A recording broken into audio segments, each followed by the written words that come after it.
امام زہری رحمۃ اللہ علیہ نے فرمایا کہ جو شخص بھی حضرت حسین رضی اللہ تعالی عنہ کے قتل میں شریک تھا، اللہ تبارک تعالی نے اس کو اس دنیا کے اندر ہی آخرت سے پہلے سزا دی۔ چنانچہ اللہ تبارک تعالی نے قاتلان حسین میں سے کسی کو شدت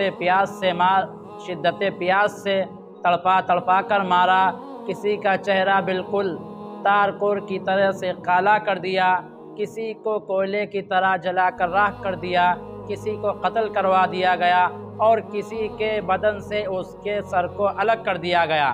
چنانچہ سیدنا حسین رضی اللہ تعالی عنہ شدت پیاس سے مجبور ہو کر جب دریائے فرات پر پہنچتے ہیں تو حسین بن نبیر نے آپ کے اوپر تیر چلایا جو آپ کے دہن مبارک پر لگتا ہے، تو بے ساختہ حضرت حسین رضی اللہ تعالی عنہ کے زبان سے بددعا نکلتی ہے کہ یا اللہ، آپ دیکھ رہے ہیں کہ آپ کے محبوب رسول کی پیاری بیٹے کے ساتھ کیا کیا جا رہا ہے، یا اللہ میں اس کا شکوہ آپ ہی سے کرتا ہوں، یا اللہ ان میں سے کسی کو بھی نہ چھوڑنا، ان کو ہلاک و برباد کر دینا۔ چنانچہ روایات میں آتا ہے کہ جب حسین بن نمیر مرا تو شدت پیاس سے تڑپ کر مرا، یعنی اگر اس کو اتنا پانی پلایا جتنا بھی پانی پلایا جاتا ہے اس کی پیاس نہیں بجھتی تھی، اور روایات میں لکھا ہوا ہے کہ اس کا پیٹ پھٹ گیا اور یہ مر گیا، اور اگر اس کو دنیا کے سارے سمندروں، نہروں اور دریاؤں کا پانی پلا دیا جاتا تب بھی اس کی پیاس نہیں بجھتی۔ مثبت ابن جوزی رضی اللہ تعالی عنہ نے روایت کیا ہے کہ ایک بوڑھا شخص حضرت حسین رضی اللہ تعالی عنہ کے قتل میں شریک تھا۔ ایک رات وہ سویا تو اچانک نابینا ہو گیا۔ لوگوں نے اس سے پوچھا تجھے کیا ہو گیا کہ تو اچانک نابینا ہو گیا؟ تو وہ کہتا ہے کہ میں نے رات میں حضرت صلی اللہ علیہ وسلم کو خواب میں دیکھا، آپ اپنی آستینوں کو چڑھائے ہوئے ہیں اور آپ کے ہاتھ میں ایک تلوار ہے اور آپ کے سامنے چمڑے کا ایک فرش بچھا ہوا ہے جس پر قاتلان حسین میں سے 10 آدمیوں کی لاشیں ذبح کی پڑی تھی۔ وہ کہتا ہے کہ حضرت صلی اللہ علیہ وسلم نے مجھے بہت ہی زور سے ڈانٹا اور خون حسین میں سے ایک سلائی لی اور میرے آنکھوں میں لگا دی، جس کی وجہ سے میں نابینا ہو گیا۔ امام زہری، امام جوزی رحمۃ اللہ علیہ نے امام صدی رحمۃ اللہ علیہ سے نقل کیا ہے کہ انہوں نے ایک شخص کی دعوت کی اور مجلس میں یہ ذکر کیا گیا کہ جو لوگ بھی قتل حسین میں سے شریک تھے اللہ تبارک تعالیٰ نے ان میں سے کسی کو چھوڑا نہیں۔ تو وہ شخص بولا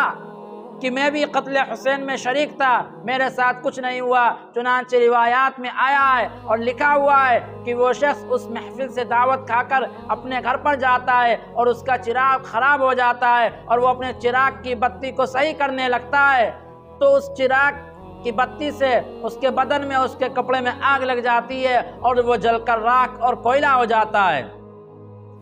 ایک شخص عرب کا نہایت ہی خوبصورت نوجوان تھا، کسی نے اس سے پوچھا کہ تجھے کیا ہو گیا کہ تیری شکل تارکور کی طرح کالی ہو گئی؟ تو اس کمبخت اور ملعون نے کہا کہ میں نے سیدنا حسین رضی اللہ تعالی عنہ کے سر کو اپنے گھوڑے کی گردن پر لٹکایا تھا، اور جس دن سے میں نے سیدنا حسین رضی اللہ تعالی،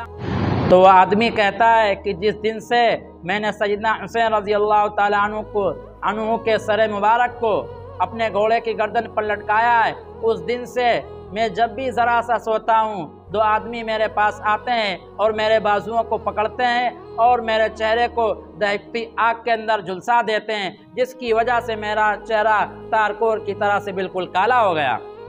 اور یزید جس وقت سیدنا حسین رضی اللہ تعالیٰ عنہ کو شہید کیا گیا، اس کے بعد سے اس کو یہ فکر ہو گئی کہ یہ کیا ہو گیا، اور تمام اسلامی حکومت کے اندر،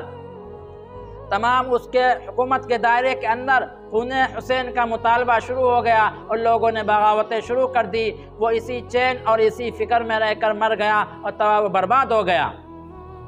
اور جب کوفے کے اندر مختار کا تسلط ہوا اور عام مسلمانوں کو اس کا ساتھ ملا، تو اس نے یہ کہا کہ قاتلان حسین کے علاوہ تمام لوگوں کو امن دیا جاتا ہے۔ چنانچہ اپنی اس نے طاقت اور جوش کے ساتھ میں قاتلان حسین کو تلاش کیا اور ایک دن میں 239 آدمیوں کو قتل کر کے جہنم رسید کر دیا گیا۔ شمر جو سیدنا حسین رضی اللہ تعالیٰ عنہ کے قتل کے سلسلے میں سب سے زیادہ شقی اور سب سے زیادہ بدبخت تھا، اس کو قتل کروا کے اس کی لاش کو کھلے میدان کے اندر کتوں کے سامنے ڈال دیا گیا۔ اور عبد الملک بن عمر لیثی کا بیان ہے کہ قصر عمارات کے اندر میں نے جہاں پر اور جس جگہ پر ابن زیاد کے سامنے سیدنا حسین رضی اللہ تعالیٰ عنہ کے سر مبارک کو دھڑ سے الگ دیکھا اور رکھا ہوا دیکھا تھا، اسی جگہ پر میں نے ابن زیاد کے سر کو بھی رکھا ہوا دیکھا۔ اور روایات میں آتا ہے کہ جب اس کے سر کو چوک کی مسجد کے اندر لایا گیا اور سب کے سامنے رکھ دیا گیا تو لوگوں نے کہا دیکھو وہ آیا، تو کیا دیکھتے ہیں کہ ابن زیاد اور اس کے ساتھیوں کی لاشوں کے جو سر چوک کی مسجد کے اندر رکھے ہوئے تھے، ایک سانپ آتا ہے اور وہ ان تمام لاشوں کو نانگتا اور پھلانگتا ہوا ابن زیاد کی ناک کی نتنوں کے اندر گھستا ہے اور اس میں اپنے فن کو مارتا رہتا ہے، پھر واپس ہو جاتا ہے، پھر چلا جاتا ہے۔ اسی طریقے سے لوگ دوبارہ پھر کہتے ہیں کہ وہ آیا، یعنی سانپ پھر آتا ہے اور اس کی نتنوں کے اندر گھس جاتا ہے، پھر فن مارتا ہے، پھر چلا جاتا ہے۔ اسی طریقے سے وہ سانپ 2 یا 3 مرتبہ آتا ہے اور چلا جاتا ہے۔ میرے دوستوں اور ساتھیوں، کہنے کا مطلب یہ ہے کہ جو لوگ بھی قتل حسین رضی اللہ تعالیٰ عنہ کے اندر شریک تھے، اللہ تبارک تعالیٰ نے ان کو اس دنیا کے اندر بھی سزا دی اور کل قیامت کے دن اور آخرت کے اندر بھی ان کو سزا دی جائے گی اور ان کو ہلاک و برباد کر دیا جائے گا۔